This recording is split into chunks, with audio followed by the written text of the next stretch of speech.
기후 위기가 심각해질수록 사회 불평등은 어떻게 일어나는가? 변화를 꿈꾸는 과학기술인 네트워크 지구환경에너지위원회 지혜위의 박재용 부위원장님 모시고 이어서 들어보도록 하겠습니다. 선생님 네. 반갑습니다. 반갑습니다. 네, 선생님 지난번에 온실가스를 만드는데 불평등이 있고 그리고 피해를 보는데 불평등이 있고 극복 과정에서 또 불평등이 일어난다 하셨는데요.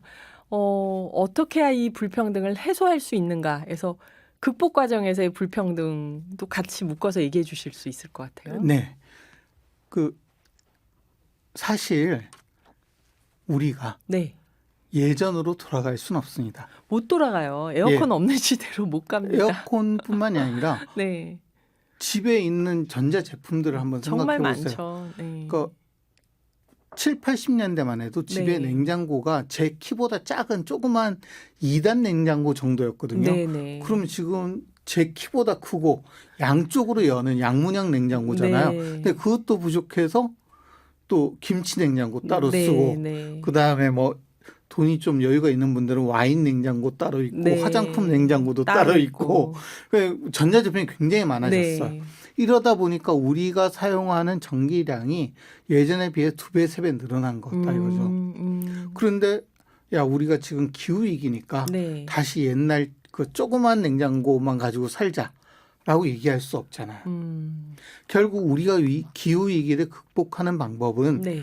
크게 봤을 때 굉장히 간단한 거거든요.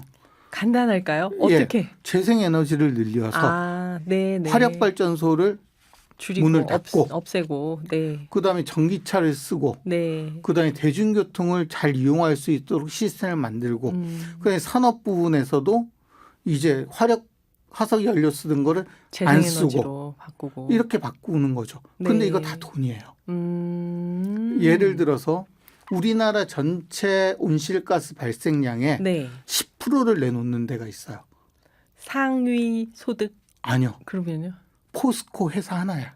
포스코. 그 네. 회사 하나가 10%를 내놔요. 우리나라 예. 전체. 예.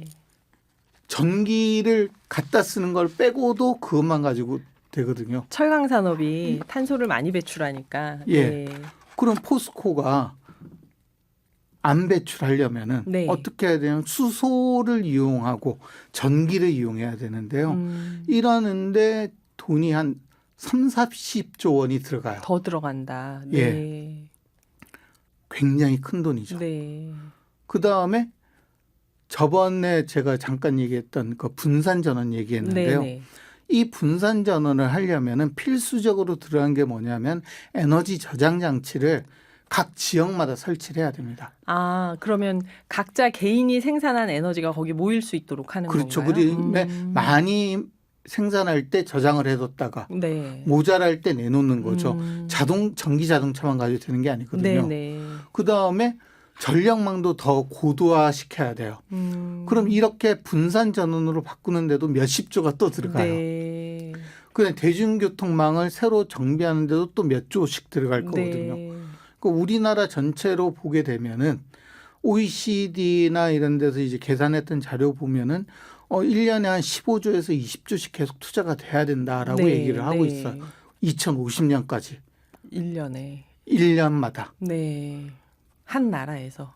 우리나라에서. 우리나라에서. 네. 그러니까 각 나라마다 이제 예산 규모가 다를 다르겠죠. 거니까 네. GDP도 다르고. 예. 근데 보통 GDP랑 이렇게 계산해서 보면 우리나라가 최소한 15조 원.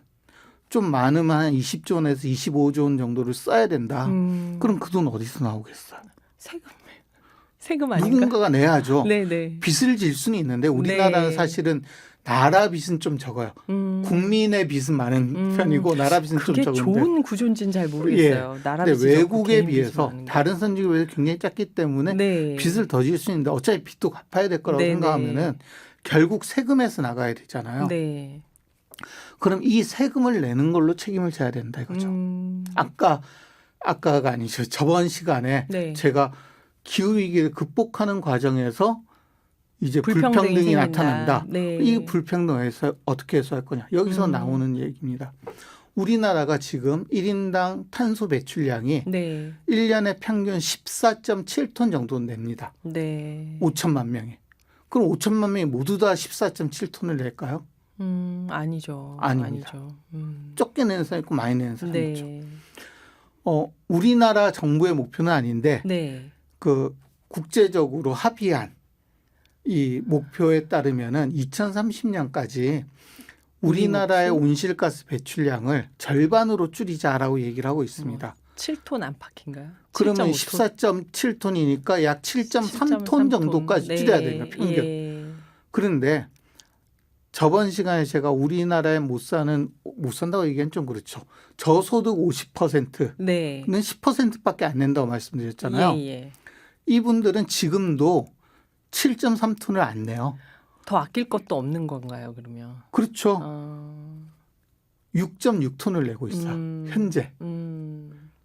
결국 2030년에 달성해야 될 목표를 네. 이미 달성하고 소득 계시는. 50% 아래는 이미 달성한 거예요. 네. 그러면은 절반을 줄이기 위해서 필요한 재원에 돈을 낼 이유가 있을까요, 이분들이? 소득 50%는 여기에 네. 돈을 낼 이유가 하등 없는 거야. 하위 50%는 네. 이미 이걸 다 달성했는데. 반대로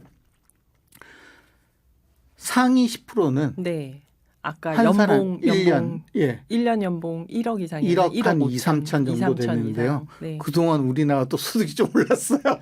한 3년 전에 1억이었는데 네. 54.5톤을 냅니다. 상위 1%는 180톤을 내놔요. 아이고. 그러니까 이분들이 180톤에서 7.3톤까지 줄이려면은 상위 네. 1%는 170 몇 톤을 줄여야 되는 거고요. 상위 10%는 54.5톤이니까 네. 한 47톤을 줄여야 되는 겁니다. 네네. 그리고 상위 40%, 10%를 제외한 나머지 분들이 딱 지금 평균 정도예요. 네. 14.5톤. 그러니까 우리나라 그 소득 수준으로 하위 50% 말고 예. 중간에 있는 40%, 40%. 상위 10% 빼고 그 예. 중간에 있는 40%는 현재와 평균치의 탄소 배출을 하고 있다. 예. 그러면은 결국 어떻게 되는 거냐면은 상위 1%는 네. 굉장히 많이 내놔야 되는 거죠. 그다음에 상위 9%는 그보다 덜하지만 많이 내놔야 되고, 그다음에 상위 40%도 어느 정도까지 반 정도 내놔야 돼요. 줄이고. 그리고 이거는 사실은 어떤 의미냐면은 기존에 내놓은 것에 대한 책임이기도 합니다. 네. 기존에 이렇게 계속 쓰고 있었던 거고, 네. 이것 때문에 우리가 돈을 들이는 거니까. 네. 그래서 결국 우리가 불평등을 어떻게 해소할 거냐, 이렇게 해소를 해야 된다는 거죠. 그런데 전기요금이 오르면은 오히려 저소득층이 피해를 많이 큰 보고, 피해를 보고 물가가 올라도 저소득층이 피해를 보겠죠. 보고. 네. 그래서 이제 여러 가지 방법은 생각을 해봐야겠죠. 가령 코로나19 때 재난지원금을 줬잖아요. 네. 전 국민에게. 그것도 다 준 건 아니지만은 네네. 그런 것처럼 저소득층은 자기가 책임이 없는데 이 과정에서 전기요금이 오르고 가스요금이 올라서 피해를 보는 거니까 이 피해에 대한 반대급부로 저소득층에 대한 재난지원금을 기후재난지원금을 줄 수도 있다라고 생각하고 있는 거죠. 네네. 이런 식으로 이제 고민을 해야 된다. 아니면 상위 1%는 탄소세 같은 거를 개인에게 부과할 수도 있는 걸까요? 아마 그러면? 개인에게 부과하기는 조금 문제가 있을 거고요. 소득세 부과하는 걸로 해서 네. 소득세는 원래 누적이 되잖아요. 예. 그 다음에 이제 재산세 같은 경우도 네. 누적이 되고 이제 그 다음에 이제 지금 현재 이제 그 뭐죠? 종토세라고 하는 그 부동산에 부과하는 세금, 이런 식으로 주로 부유층에 부과되는 세금들.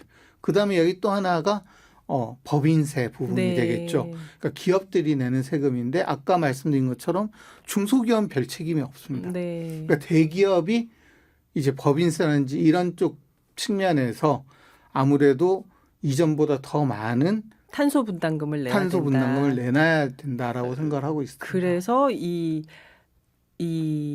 산업 구조를 바꾸는데 재생에너지를 예. 사용할 수 있도록 인프라를 확충하고 하는데 써야 된다. 이런 말씀을 해주시는 거죠. 네. 근데 이제 제가 말씀을 들으면서 궁금한 게 소득 수준으로 우리가 상위 몇 프로, 하위 몇 프로를 얘기했어요. 네. 근데 이 통계를 들으면서 그러면 탄소를 사용했다는 이 몇 톤 몇 톤은 무슨 기준으로 한 거지? 이런 생각을 할 것 같아요, 사람들이. 아, 그렇죠. 예. 근데 이거는 굉장히 간단하게 우리가 생각할 수 있어요.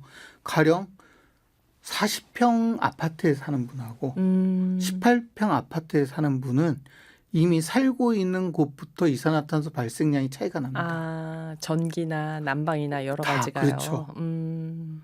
40평에 사시는 분들은 아마 1년 평균에서 전기와 가스 요금만 합해서 연간 한 200~300만 원 이상이 나올걸요. 네. 제가 이제 40평에 안 살아서 잘 모르겠습니다만. 네네. 근데 18평에 사는 분들은 아끼면은 연평균 한 100에서 150만 원 정도 사이가 나올 거예요. 물론 이제 누적이 되니까 제가 정확한 금액은 잘 모르겠습니다만 네네. 이런 차이가 있고 또는 이제 소득이 어느 정도 되는 가령 이제 우리나라에 자가용을 네. 한 가구에 2대 이상 두고 있는 집은 우리나라 전체 가구 중에 10% 정도밖에 안 됩니다. 아, 네. 그러면 당연히 한 대 두고 있는 집보다 2배쯤 나오겠죠. 탄소량 배출이 더 많다. 그리고 하위 50%에서는 네. 자가용 소를 가지고 있는 분들이 30%밖에 안 돼요. 그리고 대부분 다 경차가 되고요. 네. 이런 식의 차이들이 모이면 딱 이렇게 표시가 날 수밖에 없습니다. 네. 근데 이거는 제가 말씀드리면서 뭔가 인센티브를 주면서 유도를 해야지 만약에 기업체나 이런 분들에게 탄소 분담금을 내자 하면 이게 그런 생각이 드는 거예요. 포스코 같은 경우는 굉장히 국가 경제가 발전하는데 크게 기여했잖아요. 철강 산업이. 네. 그리고 우리가 상위 몇 프로는 이만큼 써 하지만 이분들이 또 사회 기여도가 있었을 거라고요. 근데 산업 발전이나 경제 발전의 기여도가 근데 그거를 탄소 배출량을 기준으로 마치 너는 온실가스에 책임이 있어 하고 딱지 붙이기가 되면은 사회적 합의를 얻기가 좀 어렵지 않을까 하는 생각이 얼핏 들었어요. 네. 그래서 이런 거는 뭐 우리가 걱정할 게 아니라 정책 담당자들이 어떻게 인센티브를 주고 화합하면서 갈 건지를 해결을 하셔야겠지만 이제 선생님 말씀은 이게 고소득자와 네. 대기업 중심으로 탄소 배출의 책임이 크니까 극복 과정에서도 그쪽의 책임을 더 지도록 네. 이렇게 불평등하게 책임이 없는 사람에게 과다한 책임이 가지 않도록 해야 된다는 말씀이신 거죠. 기후 네. 약자들을 보호해야 된다. 네. 그러니까 아주 간단합니다. 네. 돈은 필요하고 네. 그러니까 기후위기를 극복하려면은 네. 뭐든지 마찬가지 예산이 필요하거든요. 예산 없는 정책은 없고. 네. 근데 그 예산을 확보하는 과정에서 네. 누가 낼 거냐라는 거죠. 그러면 결국 하위 50%는 낼 수 없다는 결론입니다. 앞서서 말씀드린 것처럼 그래서 좀 있는 사람이 내야 된다. 근데 이게 시혜적 차원이 돼서는 안 된다고 네. 생각이 들어요. 아까 말씀하신 것처럼 화합을 하는 건 좋지만 네. 그러니까 저소득층의 경우에 이거를 요구할 권리가 있다고 생각하는 거죠. 네. 아하, 무슨 말씀인지 알겠습니다. 예. 오늘도 또 이렇게 예민한 부분까지 와서 제가 갑자기 끊으니까 죄송한데요. 네. 시간이 또 많이 돼서 네. 여기서 마무리하고 또 이어서 계속 들어보도록 하겠습니다. 네. 선생님 감사합니다. 네.